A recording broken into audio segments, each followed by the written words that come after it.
2025 সালে সকাল সকাল উঠে আপনাদেরকে কালেমার দাওয়াত দিচ্ছি।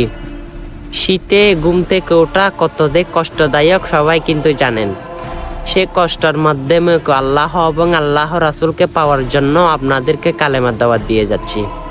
অবশ্যই আপনাদের যদি কষ্ট না হয় তাহলে এক ক্লিকে শেয়ার করতে পারেন। লা ইলাহা ইল্লাল্লাহু মুহাম্মাদুর রাসূলুল্লাহ সাল্লাল্লাহু আলাইহি ওয়াসাল্লাম।